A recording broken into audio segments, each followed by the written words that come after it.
एक बार एक मच्छर एक शेर के पास जाता है और वो मच्छर शेर से पूछता है कि मैंने सुना है कि तुम जंगल के राजा हो और बहुत ज्यादा ताकतवर हो।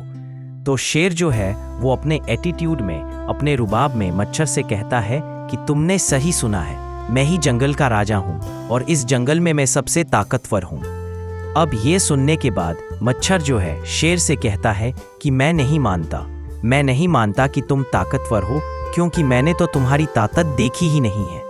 अब शेर ये सुनकर गुस्से में आ जाता है और वो मच्छर से कहता है कि ठीक है, हम दोनों एक फाइट कर लेते हैं, तुम्हें खुद पता चल जाएगा कि कौन ज्यादा ताकतवर है। अब मच्छर और शेर की फाइट शुरू होती है। मच्छर जो है वो शेर की नाक पर जाकर बैठ जाता है और शेर को बार बार उसकी नाक पर काटने लगता है। अब शेर जब अपना पंजा उस मच्छर को मारने के लिए अपनी नाक की तरफ उठाता है तो मच्छर वहां से उड़ जाता है और शेर जो है अपने ही हाथों से अपनी नाक पर मार रहा होता है। अब कुछ देर तक ऐसा चलने के बाद शेर जो है वो परेशान हो जाता है और थक जाता है और शेर की बुरी हालत हो जाती है। तो शेर जो है वो मच्छर से कहता है कि मैं हार मानता हूँ और शेर गिव अप कर देता है।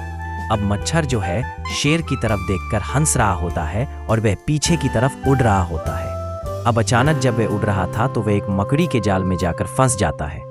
अब मच्छर उस मकड़ी के जाल से निकलने की बहुत कोशिश करता है, लेकिन अब मच्छर परेशान हो गया था मकड़ी के जाल में। तो मच्छर सोचता है कि मैंने अभी अभी जंगल के राजा शेर को हराया है और मैं खुद अब इस मकड़ी के जाल में उलझ चुका हूँ और यहाँ से निकल नहीं पा रहा हूँ। इस छोटी सी कहानी से हमें बहुत ही बढ़िया और प्यारी सीख मिलती है।